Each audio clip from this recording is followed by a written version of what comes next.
Hola, ¿qué tal a todos y a todas? Bienvenidos, bienvenidas a nuestro programa nuevamente de ¿Y qué tal una maestría? Donde venimos a hablar con colombianos y colombianas que han tomado estos programas, que han cursado este tipo de maestrías, de doctorados, etcétera, en diferentes partes del mundo, incluyendo Colombia. Y nos cuentan desde su experiencia qué es eso de estudiar un tema en específico. Hoy vamos a estar hablando de una maestría en educación de niños y adolescentes, pero no es el único tema que vamos a hablar, porque como vamos a conocer la experiencia de la persona que estudió este programa desde su perspectiva como colombiano, como colombiana, que nos cuente un poco más de qué se trata eso, para aquellos que les interese estudiar este tipo de temas, no entren como tan nuevos al asunto, sino de qué se trata, qué nos puede aportar, pero a su vez también conocer la historia de aquellos que tienen la vivencia de estar allá, de estudiarlo, cómo es esa transición de llegar desde la universidad al colegio a este tipo de programas y qué se puede hacer después de ello. Entonces vamos a aprender mucho hoy de la mano de una invitada súper especial que me alegra muchísimo tener aquí con nosotros. Tenemos aquí el gusto de tener a María Alejandra López. Ella está aquí acompañándonos el día de hoy para hablar sobre esta maestría, pero también sobre su experiencia muy particular de vivir en los Estados Unidos y luego retomar su carrera o, digamos, hacer una transición y volver a Colombia, que es un tema muy interesante. Digamos, nunca hemos tenido un invitado o una invitada en esta tipología en el que podemos ver esa transición de nuevo venir al país, querer estar en Colombia y explorar el mundo académico, el mundo profesional aquí en nuestro país. Entonces, bienvenida, Alejandra, bienvenida a nuestro programa. Hola, gracias. Hola a todo el mundo, todos los que están aquí viéndonos. Bienvenidos. No, pues a ti, gracias por acompañarnos. De verdad que me da muchísimo gusto tenerte aquí. Cuando supe de ti, nos conocimos de una manera muy simpática porque yo también estoy aquí hablándolos desde Alabama, Estados Unidos, pero yo siempre hablo como si estuviera en Colombia porque quizás mi corazón siempre está allá. Y estamos, digamos, trabajando en una de las iniciativas que hacemos con Devolver Conciencia, con Si Puedo, que son las organizaciones que coordinamos este programa y otros más, donde tratamos de hablar sobre carreras, programas académicos, qué implica ir a estudiar algo o iniciar una carrera en ciertos temas. Pues nos tropezamos por aquí gracias a Fulbright Colombia, que es la entidad que me dio la beca para venir a mí a Estados Unidos a estudiar asuntos públicos e internacionales, pero a ti te llevó a Colombia y sin Ujú. embargo nos cruzó el camino. Qué interesante eso. Entonces, como que sabemos que esta es parte como del final de la historia. Volvamos un poquito al inicio. Cuéntanos de ti, dónde creciste, dónde naciste, cómo fueron esos primeros momentos de infancia para que nos ubiques un poco cómo empezó la historia. Ok. Bueno, pues yo nací en Bogotá, ahora estoy en Bogotá, entonces nací aquí en Bogotá. A los 5 años nos fuimos con mi familia como nuclear, mis papás y mis hermanos. Nos fuimos a Estados Unidos, específicamente a New Jersey. Y desde los 5 años hasta hace un año, o sea, toda mi vida, desde primer grado o kinder o primer grado, hasta mi maestría la he hecho entre New Jersey y Nueva York. Entonces, eso es un poquito como mi historia, pues, sí, de cambios, ¿no? Dentro de New Jersey también he vivido en varios lugares. Y y como dijiste, pues ahorita volví hace un año y algo a Colombia por medio de Fulbright. Entonces mi historia es un poquito como al revés, donde como colombiana, o más bien llegué a Estados Unidos, a Colombia como estadounidense, ¿no? Pero pues también eso es algo muy interesante que ha sucedido, donde la identidad también, como que me he dado cuenta que no, pues es muy fluida, es muy diversa, como que aquí siento que nunca me he ido, aunque no recuerdo nada académico, no he estudiado acá, pero ha sido súper bonito como estar en Bogotá. Parece que el tiempo no hubiera pasado. Entonces, también esa construcción de identidades que a veces nos ponemos encima dividen un poco, porque yo estaba muy preocupada, como que no, que es que no voy a caber en estos lugares, cómo voy a hablar, cómo que voy a compartir, como persona que no ha crecido en Bogotá, pero eso no existe, como que he creado comunidad súper linda, comparto cosas con gente que ha crecido acá o que ha crecido en otras partes del mundo, entonces también ha sido muy bonito como eh, sí, alejarme un poco de pronto con esos labels o esas etiquetas que nos colocamos a veces de que soy de acá, entonces no puedo esto. Pero bueno, eso es sí, como un Como poquito de el, la lección y de dónde vengo, sí. No, pues muy interesante eso también, Alejandra, porque, bueno, yo conozco mucho el lugar de donde vienes, visito muy frecuentemente el área de New Jersey, Nueva York, y es un área donde es una comunidad grandísima colombiana. En algún lado me tropecé, no puedo citar, por favor, no me citen con esta frase que voy a decir, pero escuché que era como la tercera comunidad colombiana más grande fuera de los Estados Unidos, todo el área de New Jersey, y la segunda creo que era España. Wow. Y yo decía, wow, pero qué cantidad de colombianos y colombianas viven en esta zona. Es como un pedacito de Colombia fuera de casa, pero también es casa, también es Colombia. También estamos viendo que hacemos la vida en otro lugar y no dejamos de ser menos o más colombianos porque a veces no estamos en Colombia. Siempre hay unas raíces, estamos amarrados. Cuéntanos un poquito cómo creciste, cómo fue esa dualidad de crecer en una familia que entiendo es colombiana, padre y madre colombiana, y hermanos, etcétera, y estar en un país nuevo, ¿cómo fue esa vida? ¿Qué te rodeó cuando creciste? Sí, pues lo que dices es verdad, ¿no? New Jersey, como el área central, como un poquito hacia el norte, tiene una comunidad colombiana enorme. Pero algo peculiar también de mi experiencia creciendo en Estados Unidos es que mucha gente, yo no crecí con gente de Bogotá, eran muchas personas como del Valle del Cauca, de Armenia, Pereira, como el eje cafetero, Antioquia. Y pues siempre en los salones de clase cuando estaba chiquita, tercero, cuarto, quinto grado, high school, era una de las pocas o a veces la única persona de Bogotá. Entonces como que también esa, de pronto sí se le puede decir como esa formación de mi identidad como rola ha sido muy de casa, como que ha sido muy de casa y cuando venía a visitar aquí a la familia, pero la comunidad en esa parte de Estados Unidos es muy paisa y son muy vallecaucanos, entonces como que también me he formado un poco como, sí, es comiendo muchas cosas que comen las personas paisas, como bandeja paisa o los sancochos o pan de bono, no sé, cosas muy caleñas también, Oh my eh, God, no me los menciones. hablados, ¿no? Entonces entiendo mucha como jerga bayuna o paisa. Entonces, sí, ha sido como que también mi experiencia como colombiana creciendo. Vi muy poco de Bogotá, como que no, hasta hace muy pocos que estoy explorando como que, pues, qué es Bogotá, como que la cultura, la comida, aunque en la casa se comía cosas, pues, rolas, sí, pero pues ya comunidad grande, ya era muy de otras partes de Colombia. Entonces, sí, es como tú dices, es una pequeña Colombia, como que salir los domingos a comer es fácilmente estar en un pedacito de Colombia. El hablado, la música, los partidos de fútbol, los colegios, pues llenos de personas colombianas, los supermercados hay productos colombianos y entre más crecía, también interesante porque llegamos en los 90 a Estados Unidos y de los 90, pues obviamente no me acuerdo mucho, pero cuando era chiquita, como que sí me acuerdo que era como un problema conseguir que arepas y harina y que para hacer Ujú. esto, que papa criolla, eso no existía.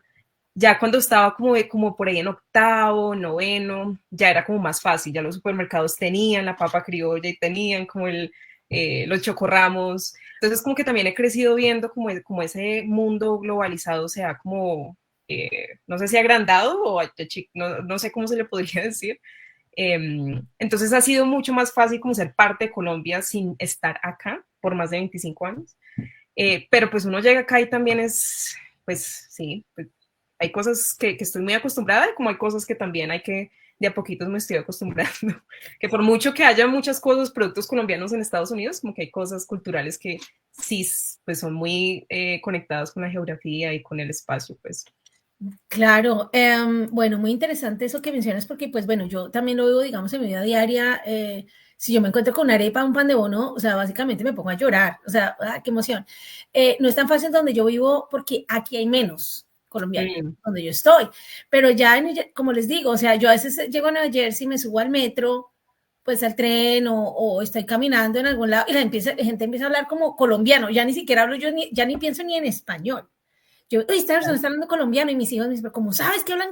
Son de Colombia, porque uno sabe, los acentos son distintos. mm, Y a veces eso también es muy interesante hablarlo acá porque que hemos hablado con muchos entrevistados, personas que han ido a estudiar al exterior y han vuelto a Colombia, o se han quedado afuera, lo que sea, y darse cuenta que salimos, no, es que pues mi acento es neutro, yo no tengo acento, yo básicamente donde crecí, todo el mundo es como yo. y nos damos cuenta que Colombia misma es supremamente diversa. Yo Claro. he tenido la oportunidad valiosísima de vivir en varios lugares de Colombia, viví mucho tiempo en Medellín, viví años en Medellín, viví meses en Cali, en Barranquilla, y me doy cuenta de la diferencia de tradiciones, de cultura, de formas de ser. Incluso yo ya decía cosas que decía en Bogotá y la gente me miraba súper raro en Barranquilla. Entonces, es muy importante que también a veces abramos los ojos y nos demos cuenta, ah, no, es que yo solamente voy a ver la diversidad cuando salga al exterior, ya. Mm. No, la diversidad está al lado de la puerta y también está en nuestros corazones, en nuestras mentes, tener la actitud de decir, bueno, yo me voy a mezclar con otras personas, aprender de otras culturas y a veces en Colombia puede llegar a pasar que ciertos grupos se quedan un poquito cerrados y no se abren a eso. Entonces, tener la oportunidad de ese espíritu que tienes hoy en día de salir y decir, bueno, me voy para Colombia, para ti es algo un poquito nuevo, incluso estás explorando, estás dándote la oportunidad de ver cómo es esa cultura. Ahora, bueno, sigamos en la historia, María Alejandra, un poquito y cuéntanos cómo fue esa vida de colegio. ¿Cómo te sentiste? ¿Qué te gustaba hacer? ¿Cómo era ese? ¿Ibas al colegio, un colegio privado, un colegio público? ¿Cómo funcionaba ese tema de la educación en tu caso? Sí, desde primer grado hasta maestría es todo público, los colegios públicos, universidades públicas del estado, y luego la última que pues hablaremos luego, mi maestría fue en una universidad de la ciudad de Nueva York, también pública. Entonces yo soy como resultado pues como de todo lo público. Creo mucho en la institución, creo que también he tenido como muchas conversaciones aquí en Colombia, porque pues estoy aprendiendo mucho cómo funciona como el sistema educativo, y entiendo que hay cosas muy distintas entre lo público en Estados Unidos y lo público en Colombia. Para mí es el orgullo más grande haber estudiado todo público, todo, tuve el mejor acceso, tuve pues que ahorita les voy a hablar, pero ir al colegio, pues sí, desde primero estoy en el colegio, todo lo que fue como que se llama elementary school, que sería primaria, creo que en Colombia sería primaria. Estuve en un programa como de bilingüismo, entonces, por ejemplo, clases como literatura o ciencias sociales, eran como en los dos idiomas. Entonces, como estaba, yo venía, o sea, me clasificaban como una estudiante que está aprendiendo inglés, porque en la casa también estaba, pues yo hablaba español, mis papás hablan español. Entonces crecí aprendiendo pues los dos idiomas casi, uno en la casa y el otro en el colegio. Y lo que es contenido, como todo lo académico, se ha sido muy en inglés, como con empujoncitos en español, pero pues no me acuerdo. A mí me preguntan mucho como que tú te acuerdas como que haber aprendido inglés. Ahorita que estoy enseñando inglés, como que me dicen, y yo no me acuerdo. O sea, como que yo ahorita que soy profe y que entiendo cómo funciona el sistema educativo para los chicos bilingües como yo, sé que estaba en un programa, sé que me daban como empujoncitos en español, traían ahí la profe para que me hiciera traducciones, pero pues yo no me acuerdo. Yo me acuerdo ya terminando primaria, ya como en cuarto, quinto, me hacen un examen y pues ya salgo de este programa y ya pues estoy como en el programa pues de chicos ya pues que hablan inglés, y de ahí comienza sí, pues ahí sigo mi programa básicamente solamente en inglés, tomaba algunas clases de español y luego en high school, que es el bachillerato, tomé francés, entonces ahí ya cambié un poquito como para aprovechar pues la oferta, tomé alemán también unos meses, luego francés, y sí, y todo esto ha sido sin saberlo, me iba preparando como para pues ser profesora bilingüe, porque es que estuve expuesta desde muy chiquita, no solamente al español, pero a muchos otros idiomas, con compañeros que hablaban todos los idiomas, porque esa parte de New Jersey también es muy diversa, no solamente hay colombianos, pero hay gente de todas partes del mundo. Entonces, y ya, bueno, ya con eso, la experiencia, eso fue en primaria. Middle school es una época rara, yo nunca he entendido por qué existe Middle middle school school. aquí, incluso en Colombia, no existe como tal. Se llama la escuela media en los Estados Unidos, pero Sí, realmente es el bachillerato. Nosotros tenemos el bachillerato sí, integrado. total, es una época rara porque de adolescente, pues también como que no, estamos en una transición hormonal tremenda, entonces para mí middle school no existió, no me acuerdo, como que ¿Quién es era, algo que yo no sé, quién no era sé yo? para Nada. dónde, Okay. total, no sé para dónde se fue, como que, y ahorita que enseñé unos años en middle school, es como que, wow, claro, o sea, como que los chicos están en una crisis hormonal todos los días y crisis existencial, mejor dicho, eso es una locura. Y ya pues, después high school, fue una época, una de mis mejores épocas, me encanta, lo recuerdo muy bonito. Mis Que sería mejores, el bachillerato para Colombia. sí, es bachillerato en Colombia. Estuve en IB, que es un programa global, que también Colombia lo tiene, hay colegios aquí que tienen el programa de IB. Entonces estuve en IB un año. IB es bachillerato internacional. Sí, eso, bachillerato internacional. Y pues mi colegio era parte de eso, siempre me gustó mucho estudiar, que también es creo que va a responder la pregunta del por qué estudié una maestría, me gusta mucho estudiar, me gusta mucho la historia, entonces desde chiquita he estado en honores de las clases de historia y ahí comenzó como a explorar mucho como las humanidades, las ciencias sociales y estudiando idiomas, estudié francés todo high school, que es bachillerato, que no lo hablo muy bien, se me olvidó mucho, pero bueno, y pues me involucré en un montón de cosas, hacía deporte, estaba en clubs, entonces fue una época muy movida, hice muchas cosas, estuve en el periódico, el colegio, pues un poquito de todo. Entonces, mi experiencia en un colegio público ha sido lo mejor. Trato de decirle a todo el mundo y cambiar como una mentalidad un poquito aquí en Colombia de como ver los colegios públicos como algo malo, aunque sí entiendo que hay muchas problemáticas alrededor de como, pues, sí, de problemáticas en colegios públicos acá, pero conozco algunos profesores de colegios públicos que hacen cosas maravillosas acá también y que personas que salen listas pues para ir a la universidad, hacen su posgrado. Entonces también como que me gustaría mucho exaltar como esas cosas buenas también que ofrecen los colegios públicos, no solo en Estados Unidos, pero en Colombia.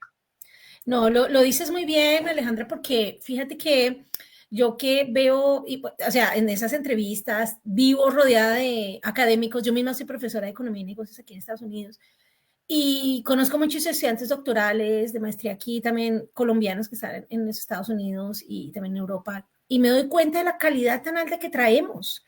Tenemos miedo, venimos, no, es que yo como no hablo inglés y el inglés es el que es pues esa gran barrera que a veces nos da miedo, o el francés o el alemán, o sea, yo sé tanto italiano como tú francés, aprendí y luego se me olvidó porque no lo practiqué, Total. pero realmente los idiomas hay que quitarse el miedo, hay que entrar y darse cuenta que es la única barrera realmente, porque el talento, el conocimiento, la preparación matemática, literaria, historia, es muy buena en Colombia. Y los estudiantes les tiende a ir muy, muy bien. Y sobre todo que también gustan mucho los estudiantes en el exterior que vienen de Colombia porque son, llamémoslo, muy buenos trabajadores, le meten la ficha, trabajan muy bien, son muy organizados. Entonces, y organizadas. Entonces, a mí me parece muy valioso resaltar que sí, creamos en lo nuestro y también sabemos que tenemos limitaciones. Aquí también hay colegios públicos con deficiencias increíbles. Sí. Moverse de un distrito escolar al otro puede ser ir del cielo a la tierra, o sea, totalmente extremos. No todos los Estados Unidos cuentan con todos los mejores colegios, también es importante aclararlo. Hay colegios que tienen mejores oportunidades que otras porque tienen más fondos, más donaciones, la gente que alrededor paga más impuestos, entonces hay más dinero, las escuelas son mejores. Entonces, eso también tiende a pasar en todos los países. Qué bonito sería que todos los niños y niñas de Colombia pudieran tener acceso a toda la mejor educación posible. Pero yo también debo decir que a veces eso no ocurre. Yo estudié en un colegio público colombiano y yo pues era un colegio, mi primaria toda la hice allí, era un colegio supremamente sencillo, pero también tuve profesores que hicieron lo mejor con lo poco que tenían, me dieron lo mejor de ellos y yo lo supe aprovechar. Esa también es una invitación, ¿no? Con lo que tenemos aprovechemos, hay profesores que le meten todo el corazón y tienen gran conocimiento. Depende de nosotros, no solo de nuestros maestros. No porque el colegio sea más bonito que el otro, también podemos sacar mucho provecho de esa institución. Entonces, llevándote un poquito nuevamente como a tu historia, me encantaría saber qué te gustaba en el colegio. Digamos, me contaste qué historia te gustaba, pero qué no te gustaba, qué era como eso. No, este tema no es como lo mío, no es como que me llama la atención, esto por este no es mi lado. ¿Y qué tan fácil fue para ti perfilar como esas preferencias estando en el bachillerato? Los números, matemáticas, definitivamente. Nunca he sido buena para matemáticas, no me gusta, no quiero que me guste, como que lo hice porque tocaba graduarse y porque ya era sí, es lo que tocaba hacer. Matemáticas, química, creo que eso es como que todo lo que es ciencia, matemáticas, todo lo que es como súper racional para mí es súper complicado. Em, pero a partir de eso también como que pues me iba muy bien en las otras clases, como que es una cuestión también como de saber dónde meter la energía. Yo sabía que tampoco, pues yo quería ser excelente como en mis clases de humanidades, estaba en IB que teníamos como clases como TOK, que es Theory of Knowledge, que es como la vida filosófica pues y discutirla y pues, a mí me encantaba eso. Entonces, con matemáticas, yo era muy honesta con mis profes. Yo no estuve en IB matemáticas, por ejemplo, ni honores matemáticas, entonces yo sí le bajaba un poquito como la intensidad. Con mi consejera le decía, esto es lo que no me gusta, yo quiero que me vaya bien y soy sí, como muy sensata que eso es no, pues yo no voy a disfrutar mi tiempo en las clases. Entonces, bajarle la intensidad, tenía clases que son como en mi colegio se llamaban como college prep, que como que lo preparaban para la universidad, pero no eran como que honores como las otras clases. Entonces ese fue como un punto clave, como que yo esas ¿Qué es dos eso de clases. honores? Cuéntanos un poco, ese es un tema desconocido para nosotros. Al menos en New Jersey, o en esta parte de New Jersey, clases de honores son como, tenías que tener como un promedio de acumulación de las clases de historia anteriores. Entonces, por ejemplo, si estoy en noveno, mis clases de séptimo, de octavo, mi puntaje o mi promedio, no sé cómo se llamará en Colombia, era más de, no sé, era como 90 o 90 y pico, como el 1 al 100, pues 90 era como el más alto. Entonces tocaba tener como un puntaje específico, la recomendación del profe, entonces eran como dos cosas, creo que era que entre recomendación y puntaje. Y Okay. ya entre profe y profe como que lo iban recomendando uno hasta llegar a 12 grado, que era como ya pues lo último. Entonces sí, eso fue un poquito como lo que no me gustaba mucho y pues sí, le bajaba la intensidad porque no me gustaba y todavía no me gusta. En cambio, aquí te encuentras con el opuesto. Lo mío y las matemáticas y yo nos No, amamos. Eso es el mundo, es como nos definimos, es como nos vamos dando cuenta qué nos gusta y qué no nos gusta. Y ahí te pregunto entonces, ¿cuándo tomaste la decisión de qué ibas a estudiar y cómo llegaste a estudiar la carrera que estudiaste?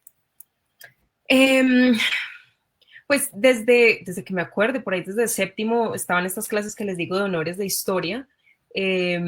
Siempre me iba bien, como que quería saber más y también estaba muy conectada con la identidad, ¿no? Porque crecí siempre como en una comunidad muy colombiana, eh, pero también en una casa muy colombiana, muy bogotana, pero luego, como te digo, el lugar donde crecí también era muy diverso, o sea, como que buscábamos la comunidad colombiana, pero yo no vivía dentro de la comunidad colombiana, entonces era un pueblito cerca, pero mi comunidad sí era muy diversa. Mis mejores amigas somos de todas partes del mundo, como que sí, no era, para mí la identidad siempre ha sido como algo de cuestionamiento y la historia me ha respondido mucho eso, pero no muy como reflejado en mí, sino en el mundo, ¿no? Como la condición humana, cómo hemos evolucionado como hacia crear estados y países y etcétera, etcétera.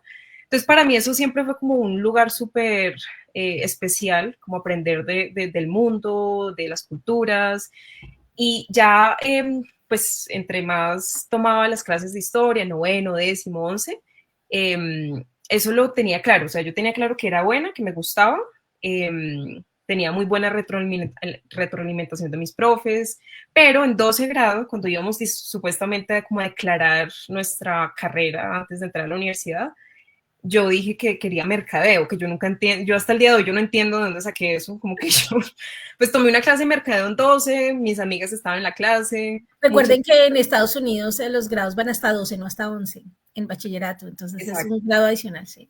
sí, entonces en 12 hay mucha preparación, en realidad todo es preparación para la universidad, eh, y bueno, yo escogí supuestamente que quería mercadeo, entonces, porque me gustó esa clase, me pareció como muy práctica, no sé, y también creo que la sociedad como que lo empuja a uno mucho como a hacer esas carreras como muy prácticas, como funcionales, pues para seguir con el consumismo, etcétera.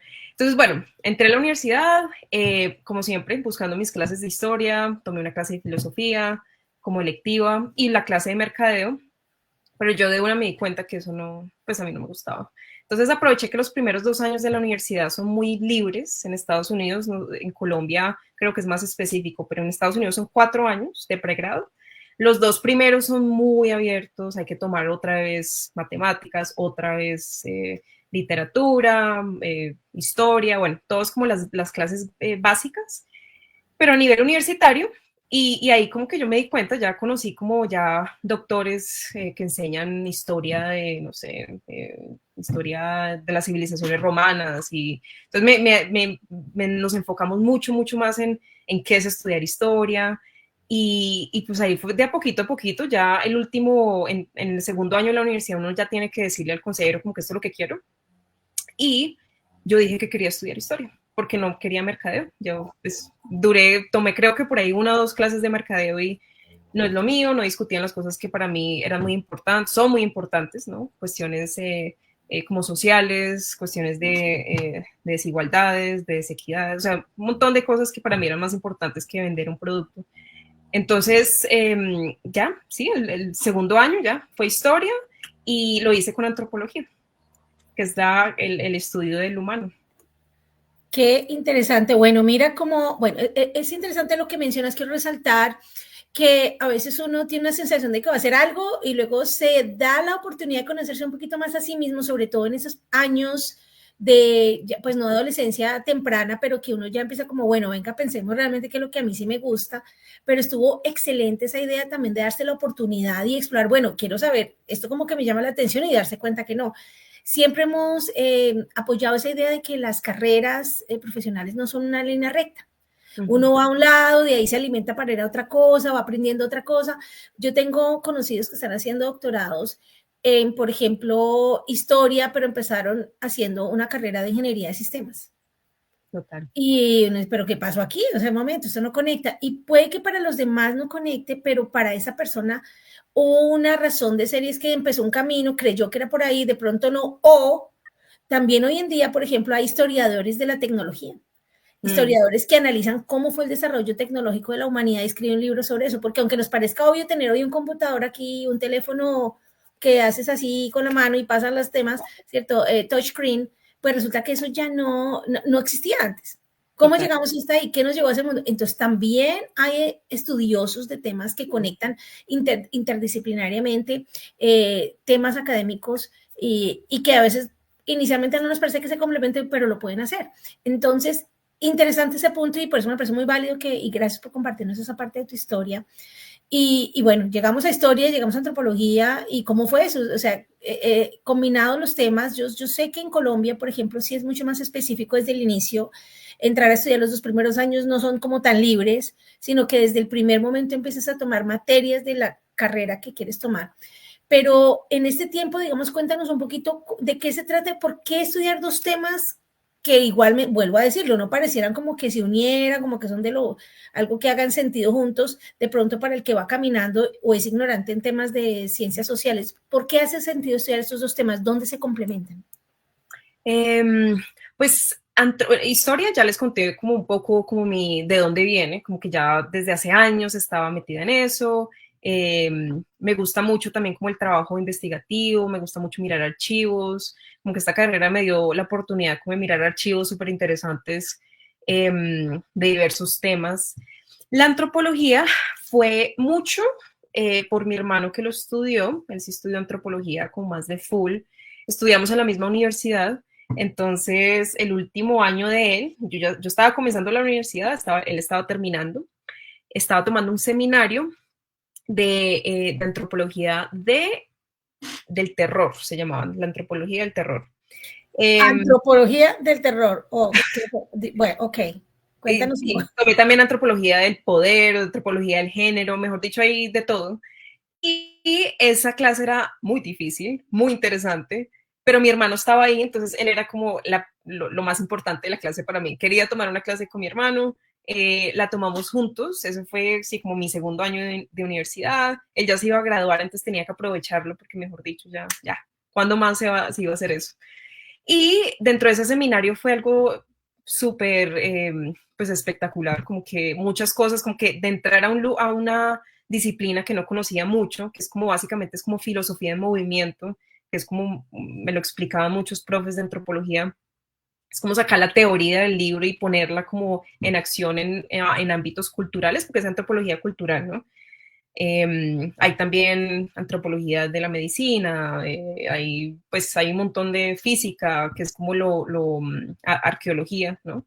Entonces yo me concentré en lo cultural y y bueno, estar ahí fue súper chévere, como que fue muy difícil porque, como te digo, yo venía como de la historia que también es muy distinta a como que las humanidades, además estaba en las humanidades, antropología es más una ciencia social, entonces como más cosas reales, muy filosóficas también, entonces me tocó como reforzar muchas cosas filosóficas que pues yo no sabía, ¿no?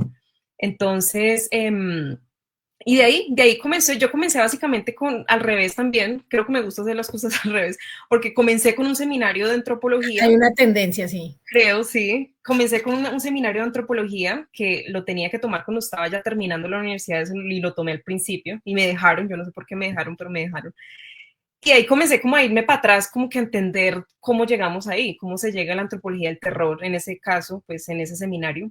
Entonces comencé a tomar clases de introducción de antropología cultural, luego antropología del poder, science versus o nature versus nurture, que es como que las naturaleza versus que como no sabría cómo decir nurture, pero es como si nosotros nacemos o nos hacemos, es básicamente como Sí, es como si uno tiene plantas que nacen solitas digamos, en la selva, en el bosque, o versus ir a plantarlas y armar un jardín.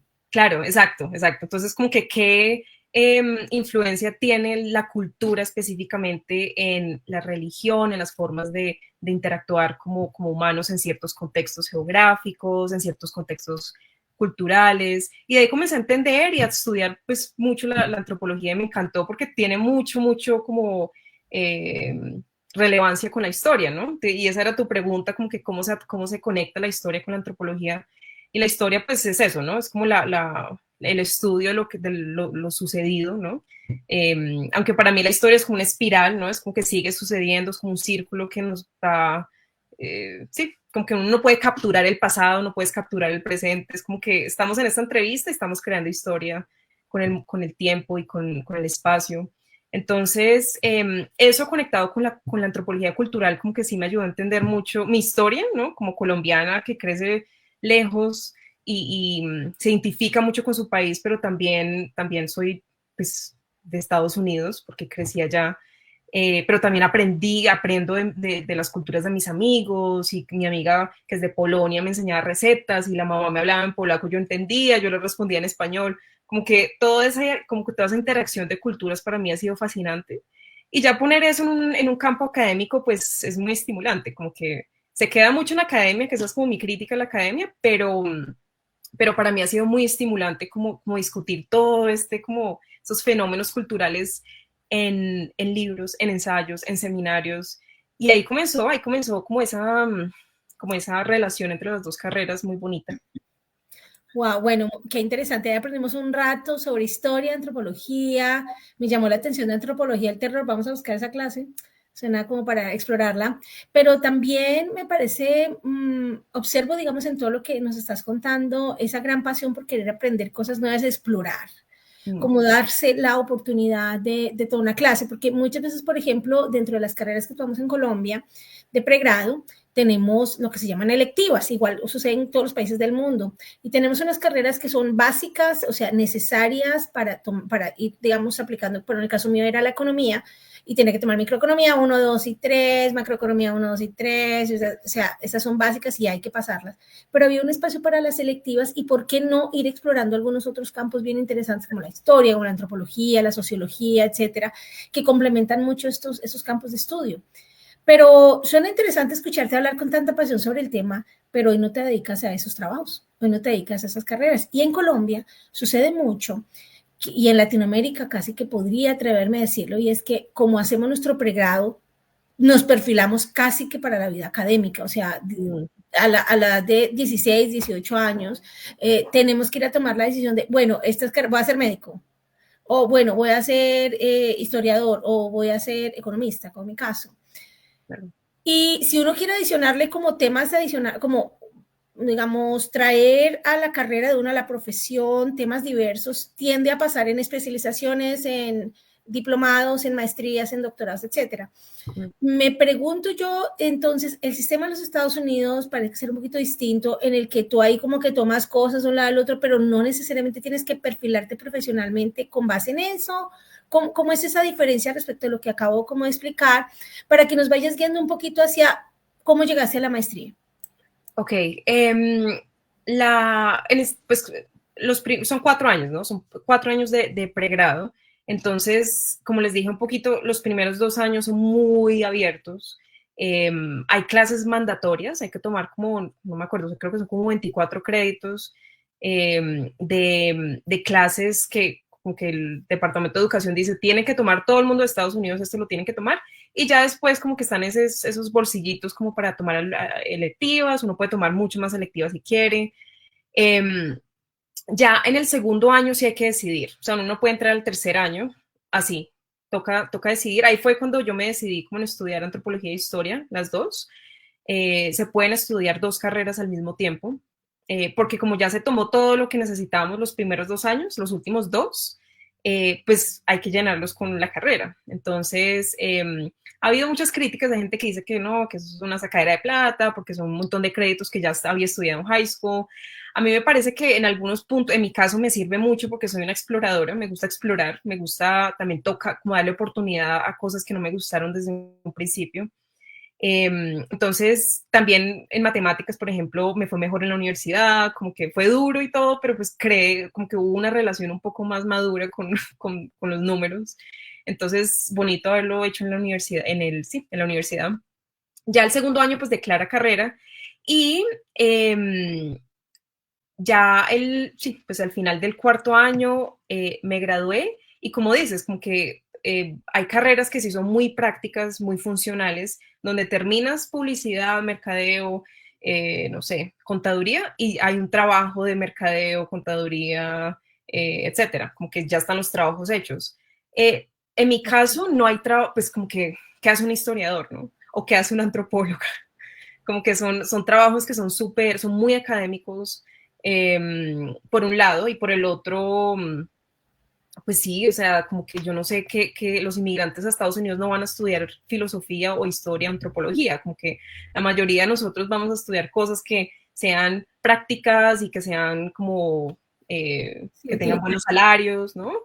Entonces también como que fue un reto, como salir de la universidad, como que, bueno, que sigue, como que estudié lo que me encantaba, como que eso nunca lo cuestioné. Y de hecho estaba hablando con mi mamá anoche de esto, porque estábamos hablando un poquito de la entrevista, y no, si tuviera que hacerlo todo de nuevo, lo haría igual. Me encanta lo que estudié y creo que en mi caso y la forma que me educaron fue una forma muy, hay que hacer lo que a uno le gusta en el momento y la proyección nunca fue el trabajo tiene que ser de esto, como que han sido cosas muy separadas que se han resuelto en el camino, no sé si es suerte, no sé si es porque he hecho lo que me gusta o no sé qué será.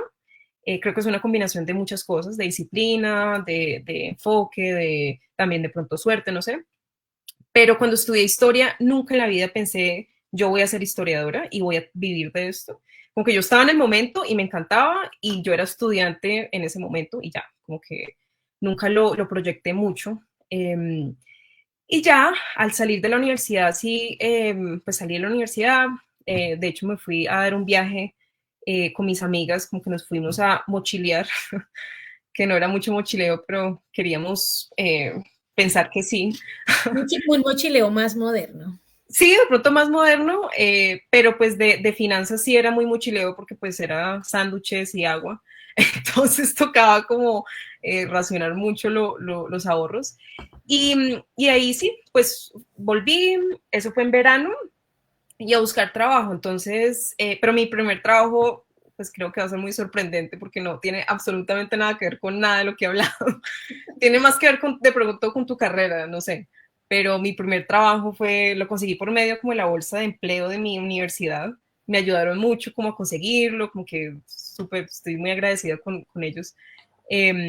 Pero fue con Goldman Sachs, que es como un banco. O sea, como que son los banqueros así más tremendos del mundo. Y ese fue mi primer trabajo. Entonces, como que Pero fue ahí, yo creo que estando en ese trabajo, fue que me di cuenta que yo quería seguir haciendo lo que venía haciendo antes de eso, que era estudiar historia y enseñar. Ya ahí sí me comencé como a decir, bueno, ¿qué puedo hacer con esto? ¿Qué quiero? ¿Qué creo? ¿En qué creo? Yo creo en que todo el mundo debería tener acceso a buena educación, no importa de dónde vengan.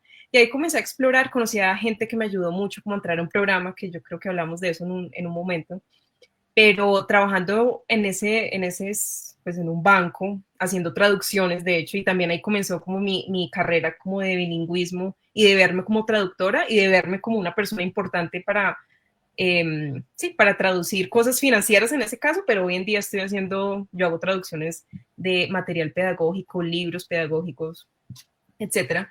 Entonces, sí, Goldman Sachs fue como un momento súper interesante en mi vida, un año y medio de muchas enseñanzas, pero que me enseñó también, me hizo dar cuenta que eso no era para mí y que tocaba seguir como explorando qué seguía, pero tenía que estar conectado con la historia, porque si no, pues sí, o sea, como que esa era yo quería seguir en ese ámbito.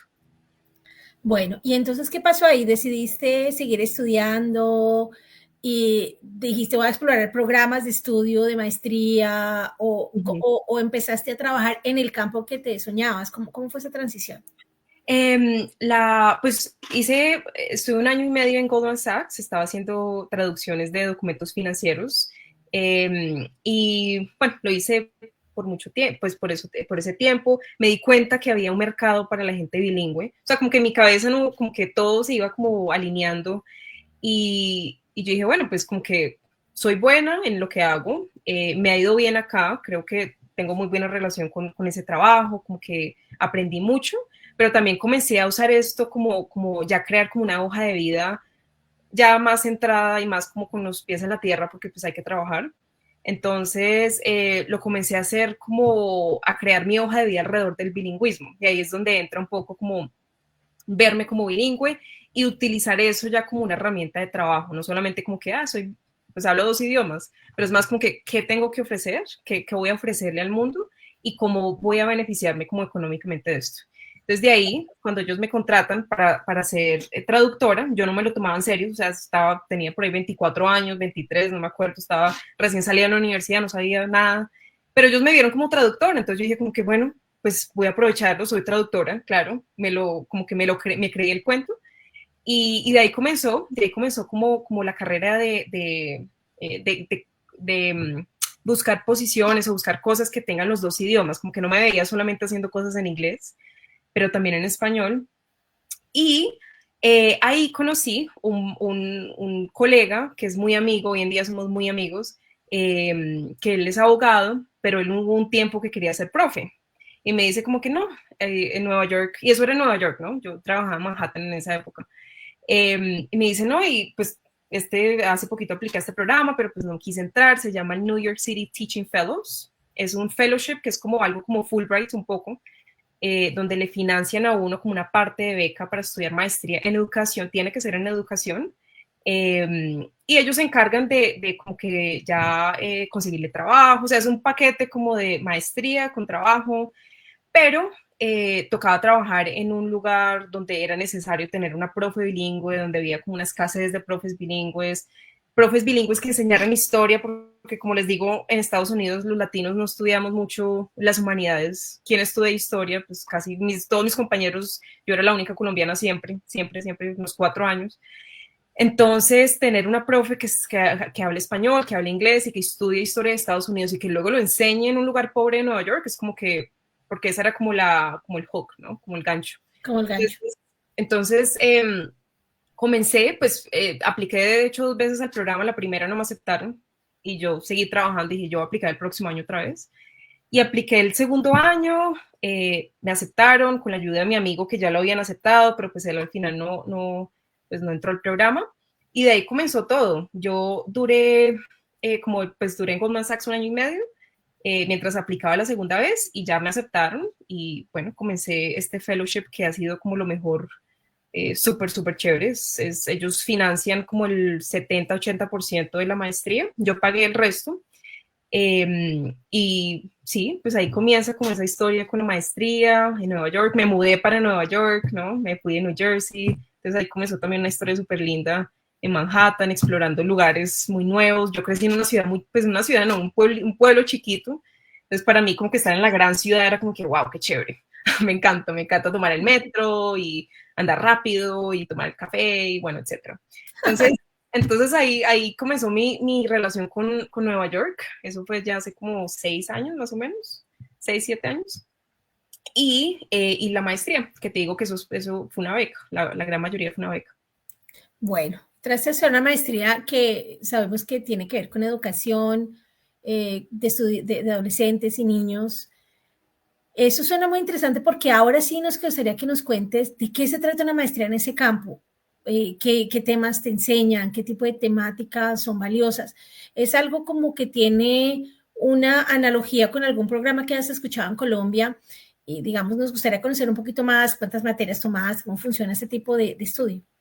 Sí, pues yo estudiaba y trabajaba al mismo tiempo, entonces parte del fellowship es como que tienes que hacerlo todo.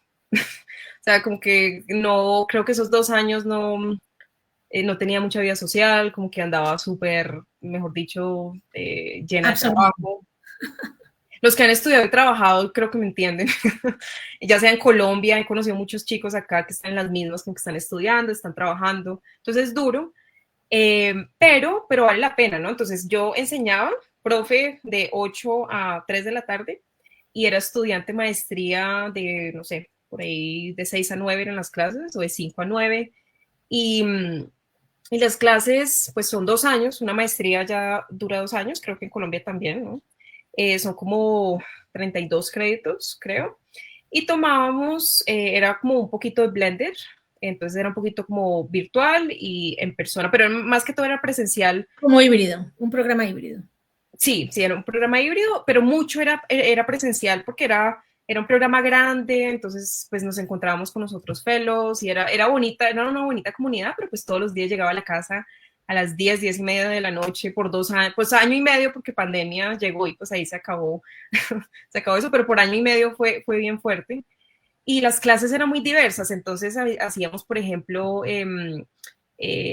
teoría pedagógica, entonces es pues de dónde vienen las ideas o cómo estructuramos una lección o una unidad, cómo se comienza. Creo que en Colombia también es igual donde se comienza al revés, entonces como que todo, si ustedes van a enseñar algo, lo más importante es como comenzar con la idea grande, grande, grande e ir como hacia atrás, hasta llegar a la lección del día, ¿no? Entonces comienza de pronto por semestre y se va como... era una clase de eso, clases de historia, porque la maestría era enfocada en historia. O sea, era enseñanza de niños, pero es conectada con la historia. Entonces era, bueno, ¿cómo enseñamos historia a adolescentes donde lo más importante ahorita es el novio, la novia, la pareja, la fiesta? ¿Cómo nos enfocamos como en eso? Y conectado a la enseñanza de la historia estaba la psicología de la adolescencia. Entonces creo que esa fue una de las clases que más me ayudó como a hacer mi trabajo bien, porque como que uno entiende que el chico o la chica que llega tarde o que llegan desconcentrados o que llegan con sueño y mejor dicho es que no se pueden levantar por nada, no es que de verdad no quieran estar ahí, lo que pasa es que hay una vaina psicológica y del funcionamiento del cerebro químico que no pueden. Entonces, el funcionamiento, por ejemplo, de esta parte del cerebro prefrontal cortex, que... La corteza frontal del cerebro. No está desarrollada totalmente hasta que tenemos como 25 años, entonces como que, bueno, y esa es la parte que toma las decisiones, entonces se entiende mucho porque un adolescente resulta haciendo unas cosas loquísimas que uno dice, pero no entiendo. O sea, ¿por qué te tiras al piso? No hay necesidad, como que estás muy contento, pues como, pero pues hay una cuestión ya pues ya química, o sea, todo humano pasamos por eso, y lograr entenderlo como la parte psicológica fue súper súper chévere, y conectado con traumas, con cosas ya más como sociales, económicas, políticas, porque yo enseñaba en un colegio en el Bronx, en Nueva York, que pues históricamente ha sido un lugar súper complicado donde ha habido pues problemas de crimen, problemas de corrupción, pobreza extrema, ¿no? Como que hay muchos alumnos. Drogadicción también. Drogadicción. Entonces, muchos problemas sociales, pero que vienen como de esas desigualdades políticas, económicas. Y también entender eso por medio de estas clases fue muy importante, porque yo no crecí en Nueva York, yo crecí en un colegio donde sí había acceso a muchas cosas, entonces como que también enfrentarme a esos retos, todo el cohort, como que todos los fellows, enfrentarnos a eso fue pues una lección grande. Entonces las clases eran eso, las clases eran diseñar lecciones, la psicología de los adolescentes, pedagogía, como diferentes teorías pedagógicas, mucho conversatorio, como que nos sentábamos a veces como que, uf, ¿cómo fue el día? Porque es que esto es un trabajo muy duro. Entonces, bueno, eso es un poquito del día en la maestría, eso fue por 2 años, hasta pandemia, ¿no? Porque yo me gradué en el 2020 y eso fue cuando ya pasó todo lo de COVID. Claro, claro, eso cambió la estructura de muchos programas, de nuestras mentes, de nuestros perfiles, en fin, que no afectó el COVID. Pero me llama mucho la atención lo que mencionas, pues, de como este programa que fue como también inmersivo, que te tocaba enseñar, a su vez estudiar. Es muy interesante porque, bueno, si este programa también lo ven colombianas, colombianas que están viviendo en el exterior, que viven en esa zona, que les interesa, maravilloso. Pero estando en Colombia también aplica muchísimo porque la enseñanza, yo que enseño también clases, no se aprende con cursos. Ahí tomamos unos fundamentos, pero es cuando nos vamos a enfrentar al salón de clase, vamos a tratar de transmitir la idea. Y también algo que pasa muchísimo, como tú lo mencionas con tus estudiantes adolescentes, llegamos y nos sentamos en el salón de clase muchas veces pensando, bueno, yo voy a enseñar esta clase, imaginándome que la clase está llena de Carolinas o la clase está llena de María Alejandra, así que todos piensan como yo. Entonces, lo que yo voy a decir, todo el mundo obviamente me va a entender. Claro. Y de pronto te enfrentas a jóvenes o a estudiantes que tienen formas de pensar muy distinto, que lo que tú transmitiste aquí se malentendió y llegó allá de otra manera, y te toca de lo que llevas una forma de ser, una forma de enseñar, te tienes que multiplicar por 20, por 30, porque resulta que hay estilos, intereses, etcétera. Entonces, es muy interesante ese trabajo que haces y creo que aplica para cualquier programa de maestría que se relacione con estos asuntos de educación para jóvenes y niños. ¿Qué reto, digamos, nos has contado un poco, digamos, sobre lo que implica estudiar y trabajar, pero en sí del programa, ¿qué encontraste como gran reto tuyo para completar ese programa y qué requería para graduarse? ¿Requería una tesis, etcétera? Entonces, ¿qué retos había en torno a ese punto? Pues el programa en sí,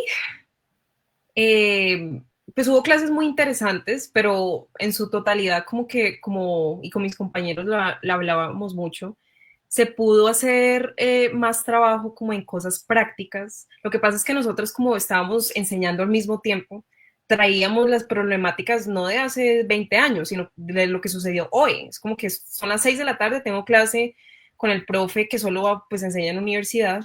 Claro. Y le decimos, no, o sea, pues chévere estudiar historia, como que chévere enseñar la Constitución de Estados Unidos y cómo crear una lección súper linda y todo, pero ya en la práctica, o sea, lo que estamos aprendiendo a veces no funciona. O sea, como que, perdón que les digamos esto, pero esto como que a veces no, como que hay que estructurar como las maestrías de educación distinto.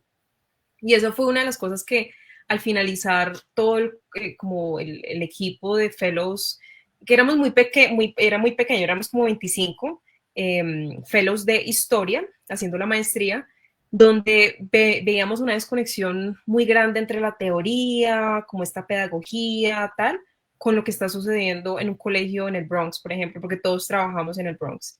Entonces, creo que aterrizar estos programas como de la teoría a lo práctico fue un reto y como que chocábamos mucho con algunos profesores, algunos no, algunos eran súper chéveres, como muy abiertos, pero había unos que era como que la teoría y esto es lo que funciona y es como que, no sé, o sea, no sé cuándo fue la última vez que estuviste en un aula y si dicen 15 años es como que, bueno, tiene mucho sentido, o sea, como que si no has estado en el salón de clase hace como 20 años, no podemos aplicar lo mismo que funcionaba hace 20 años.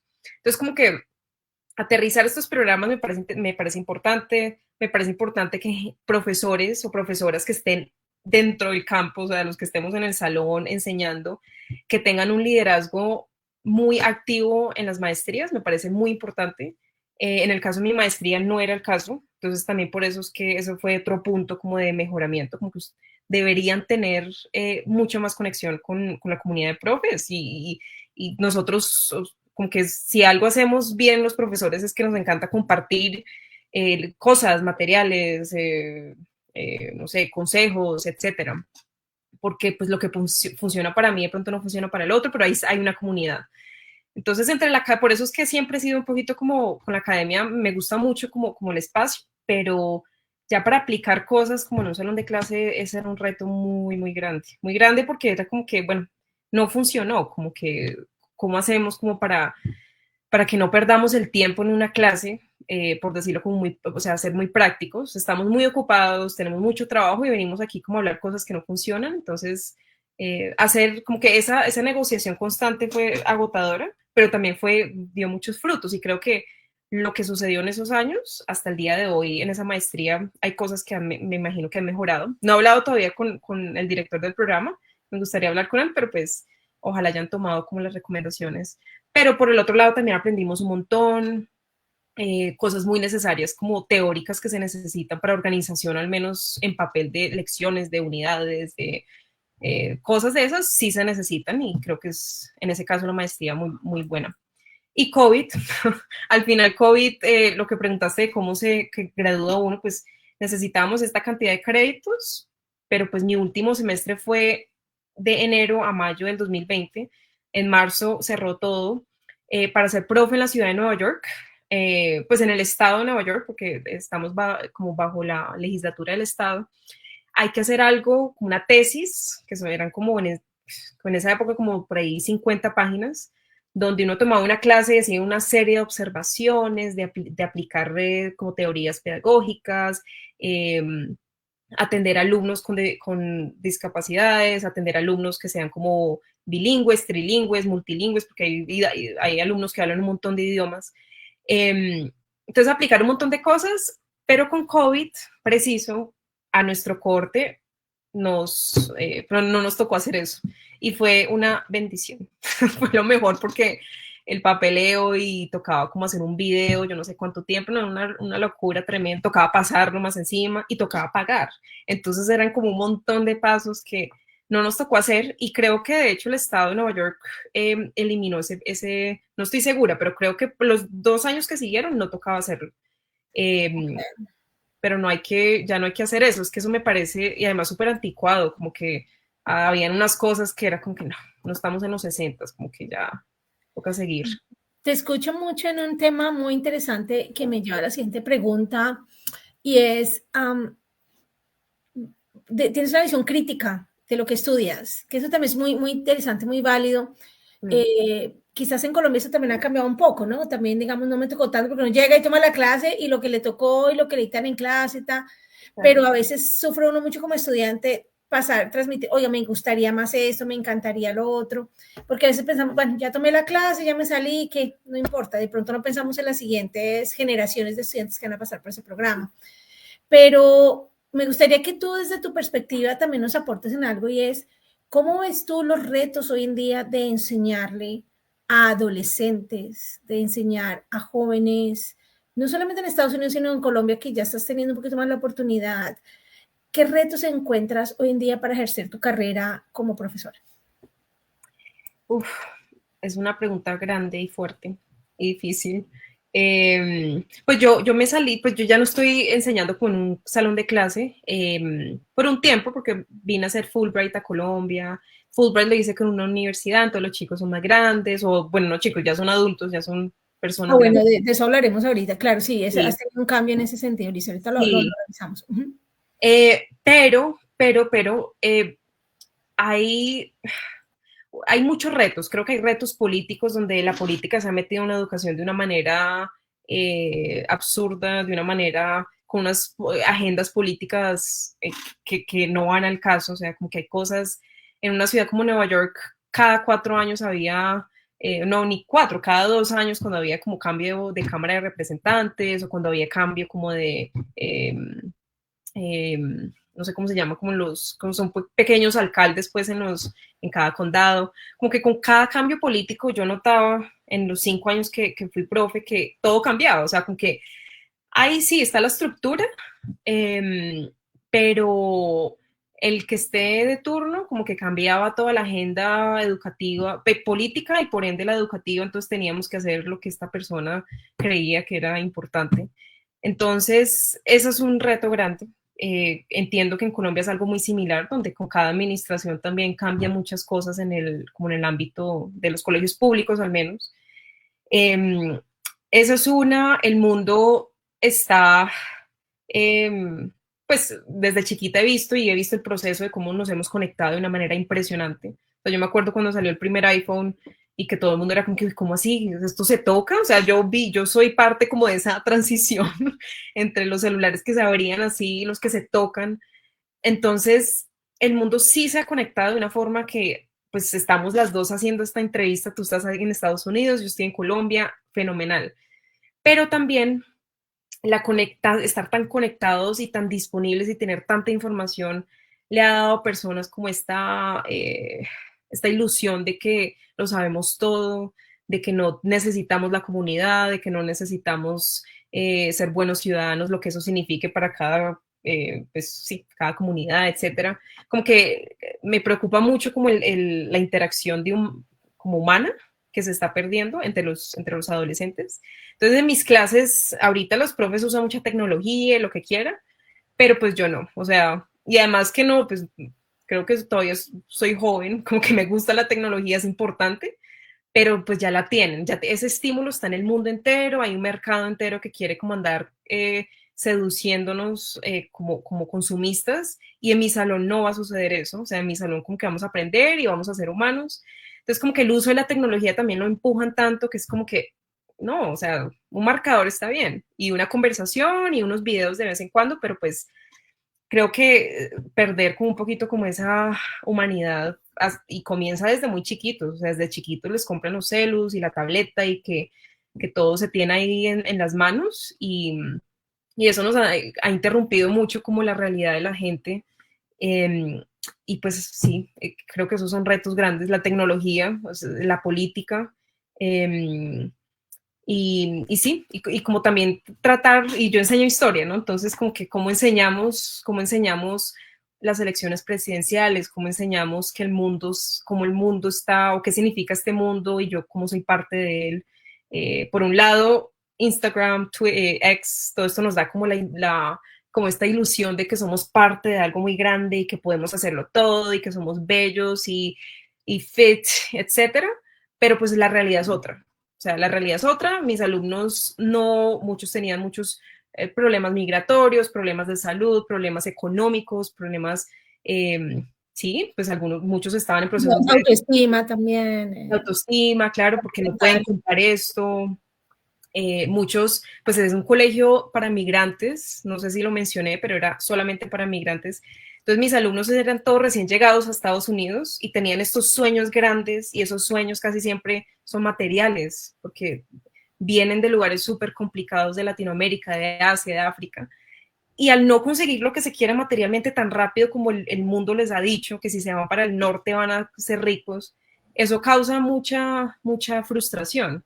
Entonces, yo enseñarles la historia de Estados Unidos, enseñarles que no, este no es el país que emigraron, que sí, hay muchas oportunidades, pero también hay cosas muy complicadas, hay cosas que vienen desde su fundación, como es, o sea, se fundó con ideales extremadamente racistas, machistas, y entonces hacer como todo ese lineaje y conectarlo con el ahora, ahí se distorsiona, es como que, ¿cómo así? Esto no es lo que me dice Instagram y el mundo y las oportunidades, pero ¿dónde están las oportunidades, no?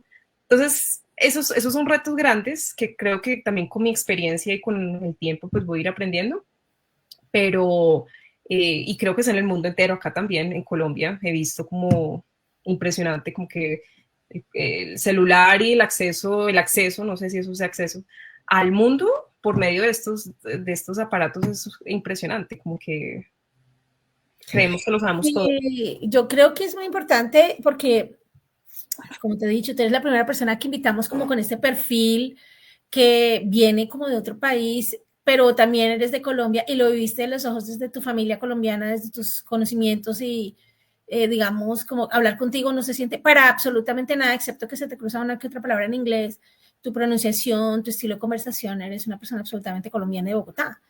y darse cuenta que también observas en los dos países esas mismas tendencias, también demuestran que los programas hoy casi que nos permiten ejercer o realizar trabajos, digamos, a nivel global, porque no solo es en la tecnología que toma una certificación en mercado digital y ya puede pronto trabajar aquí y allá, o en programación, también en los temas educativos estamos enfrentando los mismos retos con estudiantes que viven las mismas, digamos, están inmersos en estas mismas olas de tecnología, de redes sociales, de cómo interactuar, la forma como se visten. O sea, hay muchas influencias globales y los retos a veces son más comunes de los que pensamos con los jóvenes aquí y allá o con los estudiantes aquí y allá.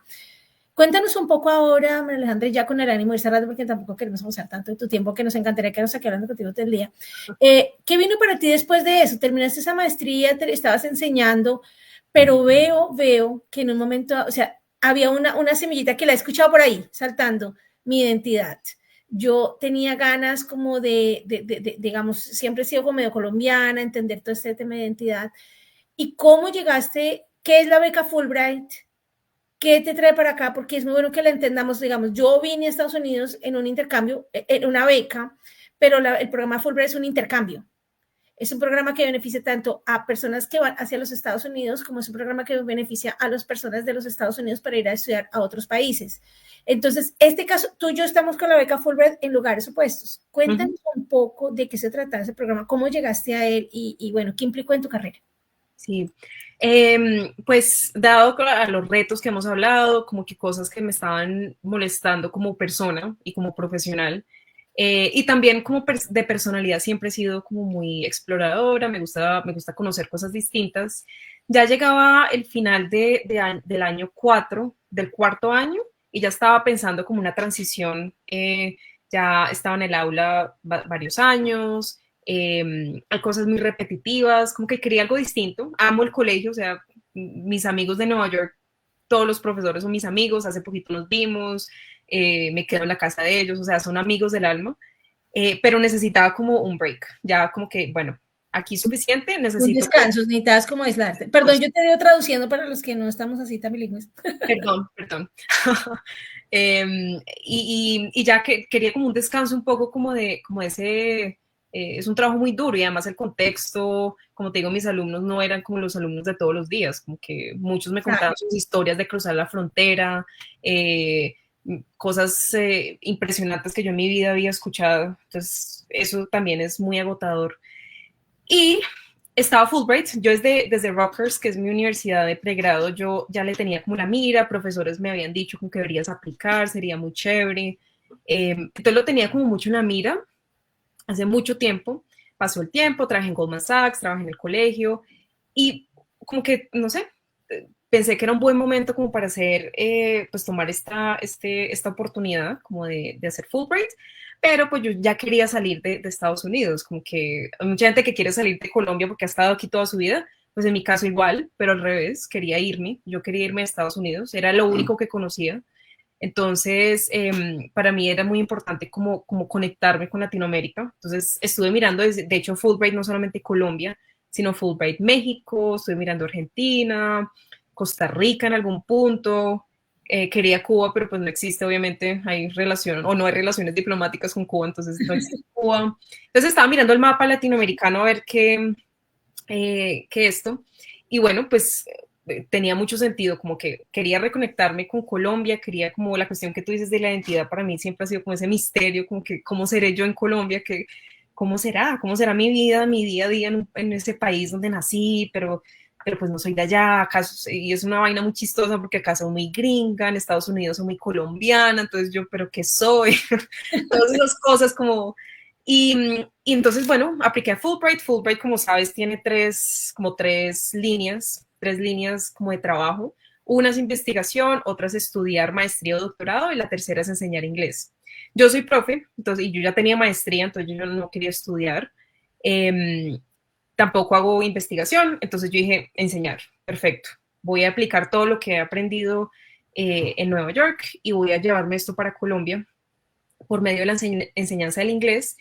Y bueno, pues la universidad me ayudó como a hacer la aplicación, De hecho, la gente que quiera aplicar como a fellowships o becas, yo recomiendo mucho como que alguien más lo ayude y una persona que esté como metida en el cuento porque hay cosas muy técnicas, hay lenguaje que estas becas quieren escuchar, básicamente ellos son lo mejor del mundo y hay que exaltarlo, que somos lo mejor y que yo voy a ser como la mejor representante de Fulbright en el mundo. Entonces, eso es muy importante como verbalizarlo o ponerlo en papel. Y me ayudaron a escribir la aplicación, se demoró unos cuantos meses porque es una aplicación bastante como rigurosa. Y también muy competida. Y muy competida, sí, total. Entonces, pues todo el mundo quiere un Fulbright, quiere ser parte de Fulbright. Y bueno, eso fue que 2023 y sí, me aceptaron como para abril y ya pues el colegio en Nueva York va hasta junio, que es calendario B, y yo renuncié a mi trabajo y comencé Fulbright ese julio llegué a Colombia con Fulbright, que fue el año pasado, y con ellos volví. Entonces ha sido también un apoyo bonito como estar, no me he desconectado totalmente de Estados Unidos porque al final es mi otro país, como que todo lo que conozco es Estados Unidos y entonces como que tengo ese apoyo, o tenía porque ya terminé el programa, pero fue una transición bonita porque estábamos muy en contacto con Fulbright, desde Estados Unidos también nos escribían a veces como para hacer un check-in o como para hacer como sí, para ver cómo estábamos. Y aquí la comunidad, pues éramos todos de Estados Unidos, entonces como que a veces también era un poquito raro porque como que todos gringos en un espacio muy colombiano, entonces era como que, pues no sé, yo tampoco me veía muy gringa, o sea, es una vaina muy rara como venir aquí como gringa supuestamente, pero pues yo no, obviamente no, pues yo soy muy colombiana también. Entonces, Exacto. ha sido algo muy interesante. Pero ahí es donde me doy cuenta que esas cosas de identidad, al menos en mi caso, no las voy a ir derrumbando porque a la final todos somos humanos y bueno, ha sido chévere como que estar acá por medio de Fulbright. Y conocer a gente colombiana de Fulbright como tú, me parece súper, súper chévere conectarme con ustedes también. Gracias, gracias Alejandra. Realmente muy interesante escuchar el otro lado tuyo de esta beca. Yo, por ejemplo, aquí hablamos de becas, aquí hablamos de programas y hablamos mucho de irse a estudiar al exterior como una opción. Estudiar en Colombia es una opción maravillosa. Ahora hay muchos programas de doctorado, muchos programas de maestrías, hay becas, hay otros que toca pedir financiación. Hablamos de todas las posibilidades de estudio para devolverle a Colombia o para, bueno, algunos como yo hemos tenido que quedarnos viviendo afuera, pero mira que eso no nos desconecta. Yo sigo con mi corazón en Colombia, aportando con esta iniciativa en la que le cuento a todos y a todas que existen las posibilidades de seguir un camino, alcanzar sueños gracias a la educación, porque desafortunadamente cuando eres un joven en Colombia o una joven que está en una región, en un área rural, en una ciudad pequeña, de pronto viviendo bajo situaciones de violencia, a veces no te das cuenta que hay muchas opciones, que no solamente la opción que está ahí, de pronto que te invitan a un camino que no es el más honesto, no es el que te va a llevar a una mejor vida. De pronto existe el tema de la educación, que de pronto no es tan rápido, que de pronto no es que vas a ver el beneficio económico tan inmediato o tan grande, pero que tiene mucha honestidad, es un trabajo muy digno, es un camino hermoso también de aprendizaje y crecimiento personal, que también lo hemos visto en María Alejandra. Ella ha crecido impresionante gracias a la educación, gracias a creer que por ahí es el camino de hacerlo. Y también yo les cuento, siempre les he dicho, enseñar es la mejor forma de aprender. Cuando uno se sienta a enseñar es que uno, oh, bueno, ahora sí es que vamos a ver a estudiar. Este tema tengo que no solamente entenderlo yo, sino transmitirlo, convencer. Y a unos jóvenes que, como dice María Alejandra, hoy en día están conectados con todo, se las saben, creen que se las saben todas, llegan más o menos ya con la cara de que necesito que me dé la máxima nota porque yo soy espectacular, y yo tener que romperles el corazón y decirles, no, lo siento, bienvenido a la realidad, ven aquí, te quiero enseñar esto y vamos a aplicar nuevas técnicas para lograrlo. Es un reto para digamos, las personas en esta época enseñar. Así que, María Alejandra, para cerrar, hagamos las últimas dos preguntas. La que me gustaría hacer ahorita es saber cómo te has sentido estando en Colombia, cuál ha sido tu experiencia desde que llegaste con Fulbright a enseñar, dónde enseñaste, cómo fue esa experiencia tuya. ¿Y por qué acabada ese año de, llamémoslo, beca o, digamos, cierto, fellowship, de que te llevaron a Colombia, por qué sigues ahí? Sí, bueno, con Fulbright enseñé en una universidad privada chiquita que es de compensar. Se llama Universidad. Universidad Compensar, tiene otra algo en la mitad que no me acuerdo, pero es de Compensar, es muy chiquita, es una universidad que está como hecha para ser más como asequible, Sí. sí, para los jóvenes que salen, como dices, del colegio. Casi todos venían de colegios públicos y que querían estudiar, pero que estudiar en algunos lugares privados era muy caro, ¿no? Y esta es una realidad en Estados Unidos también, donde las universidades, de hecho, públicas son muy caras. Yo soy público todo, pero me tocó beca para lo público, porque es así de absurdo lo privado en Sí, Estados Unidos. es importantísimo aclarar que público no significa gratis en los Estados Unidos. No, para nada. Es de hecho muy caro y cada vez está más caro.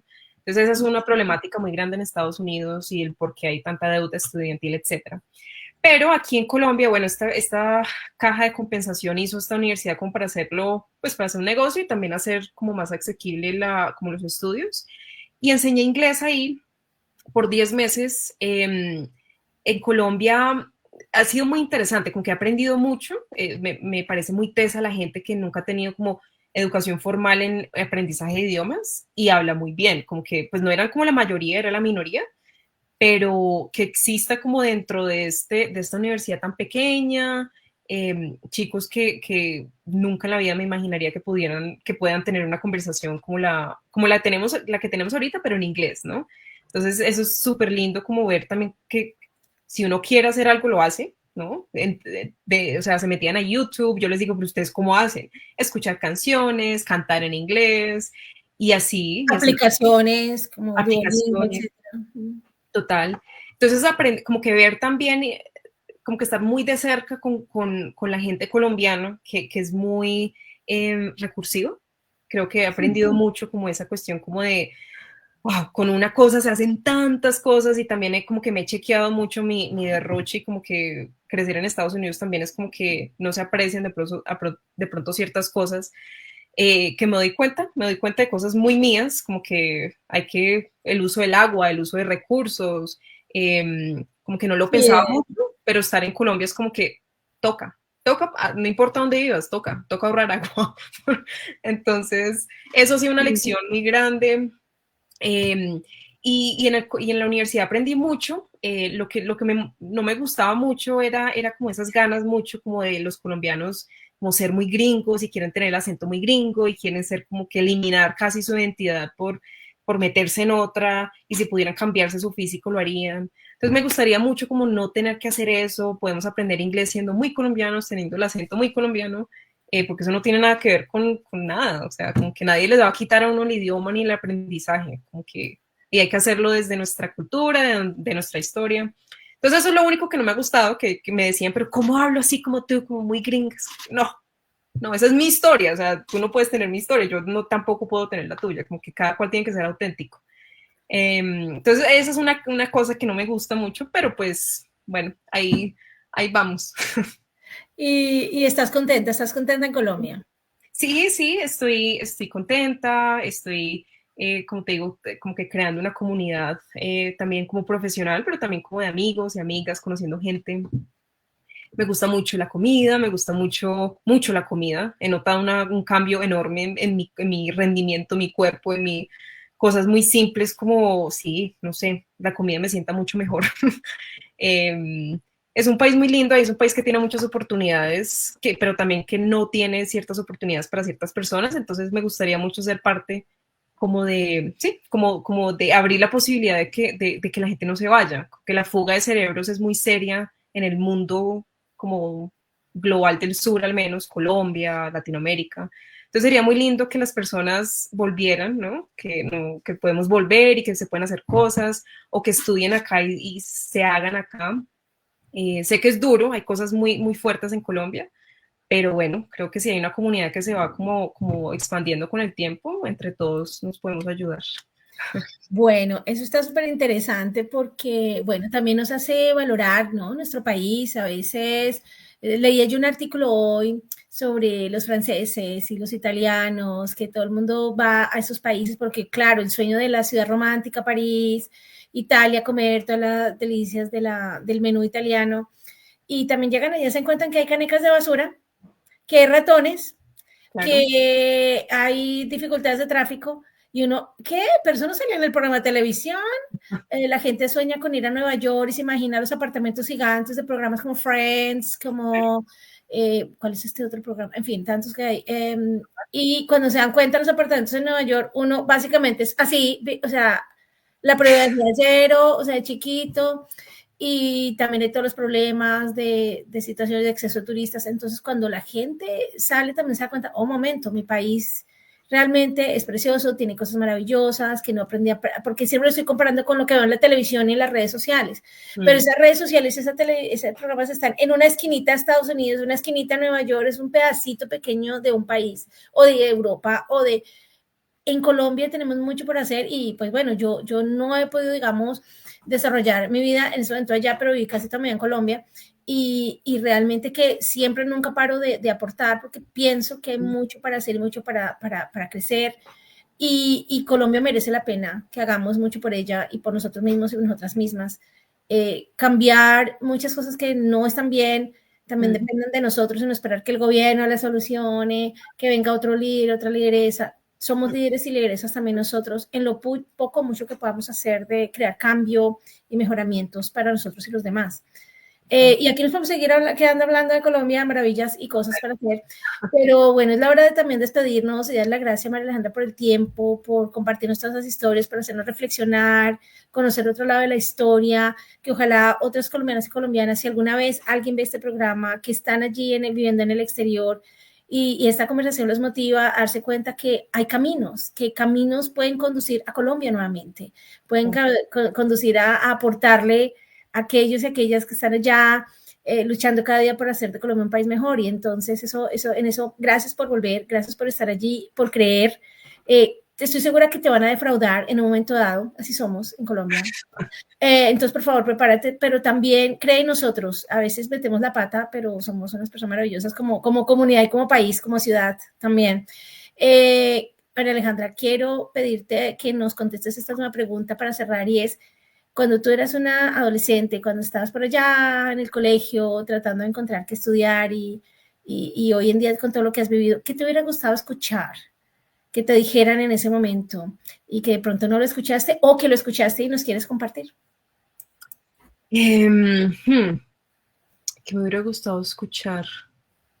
Pues yo creo que algo que escuché de pronto, que de pronto ahorita se me viene algo que quería escuchar, pero algo que escuchaba siempre era, y creo que lo he mencionado, del que estar muy, no solamente estar en el presente, suena muy cliché, pero como que hacer de verdad lo que uno quiere. Creo que cuando renuncié a mi trabajo el año pasado estaba aterrorizada, tenía mucho miedo, es como dejar como esa estabilidad emocional, económica, de un trabajo, un trabajo estable, como que llevaba 5 años, por entrar a Fulbright, que pues, es una beca de 10 meses, o sea, como que ¿qué hago después de la beca?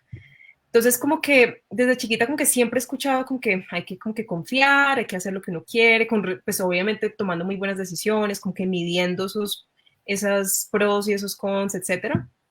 Pero sí, yo creo que lo más importante es uno como que estar en el lugar donde quiere estar, hacer lo que uno quiere hacer, y confiar mucho. Creo que confiar como que en el proceso, hay cosas que no tienen como no son tan racionales cuando uno toma una decisión, pero si se siente bien, como que yo sabía que quería estar en Colombia, yo sabía que todo iba a salir bien, pero como que tomar ese paso fue duro, como que fue miedoso, pero sí, como que confiar en que todo va a salir bien y todo hasta ahorita ha salido muy bien, he aprendido mucho y pues sí, como que yo creo que meter eso en la cabeza también como que qué es lo peor que puede pasar, como que no me voy a morir y si me muero pues es parte de la vida y la muerte, ¿no? Como que ya hay cosas mucho más profundas. Pero pues hacer lo que idealmente uno quiere porque el tiempo pasa muy rápido. Mira que Fulbright yo lo quería hacer como que desde que estaba en la universidad, tenía 20, 21 años, y lo hice casi 10 años después, entonces Y el tiempo pasó así. el tiempo pasó muy rápido, total. Entonces, si no se hace ahorita, no sé cuándo, o sea, como que no es prometido. Y COVID nos enseñó que nada es prometido, entonces también como que reflexionar un poco de lo que ha pasado en el mundo. Wow, qué palabras tan fuertes, tan valiosas. Yo pues invitándolos aquí a que vean más de estos episodios en YouTube, en @sipuedo_Colombia. Todo nuestro material es gratuito, creado por voluntarios y voluntarias. María Alejandra ha sido una voluntaria hoy porque nos ha donado su tiempo valioso para contarnos esta parte de la historia. Y yo, nada de cliché, te digo pues que hablaba con mi hijo ayer. Y le decía justamente eso, le decía, yo no quiero que estudies. Él está en la primaria. Yo le decía, yo no quiero que estudies porque no, un día yo voy a hacer. Es que yo tengo que alcanzar este promedio, es que tengo que lograr entrar a tal programa. No, gózate hoy. Qué rico ir a la escuela hoy, qué rico ir allá con los compañeros y aprender matemáticas. Y bueno, un día le fue mal, bueno, de eso también aprendí. Disfrútate de tus compañeros cuando te sientas a almorzar, o disfrútate el libro que te estás leyendo. Bueno, a veces hay libros que uno no los disfruta tanto. Bueno, listo, pasamos, mañana leeremos otro. Total. Entonces, esa disfrute del día es algo que hemos perdido a pesar de que vivimos en el mundo instantáneo, ¿no? De la satisfacción de que ordeno y Amazon me trae los productos a la puerta a las 2 horas y tengo ganas de comerme esto, lo voy a ordenar y ya me lo trae alguien aquí en Uber Eats a la puerta. Y la vida es instantánea, pero se nos olvida disfrutar el ahora. Cuando estamos hablando de nuestras carreras, a veces nos enfocamos tanto en lo que viene en el futuro y resulta que disfrutar el ahora es muy valioso. Así que gracias por traer esa recomendación aquí a nuestro programa y sé que tendrías muchas más que aportarnos. Esperamos que no sea la última vez que nos acompañes. De pronto un día te vienes acá a ser entrevistadora también. Estamos aquí siempre con el corazón y las puertas abiertas para recibir a aquellos que quieran ser voluntarios también en nuestras organizaciones para traer más historias de las que podamos aprender todos los días como en nosotros mismos y en nuestras capacidades. Entonces, Alejandra, gracias por estar aquí. Espero que vamos a verte muy pronto. Y bueno, gracias a todos los que nos acompañaron el día de hoy. Sé que hubo más entradas de las que veo por aquí y espero que para la próxima vez que vamos a tener el 20 de noviembre, una invitada muy especial también, Carolina Santa Cruz, para hablar sobre doctorado en términos de temas de biología y física en Brasil. Muy interesante ese tema. Ella es la directora de la Organización de las Naciones Unidas para las Mujeres Científicas en Colombia, el capítulo de Colombia, así que vamos a aprender muchísimo de ella. Muchas gracias por estar aquí, nos vemos. Gracias, María Alejandra. Te doy un segundo para que te despidas. Bueno, gracias a todos y a todas. Chao. Buen día. Chao. Bueno, vamos a terminar.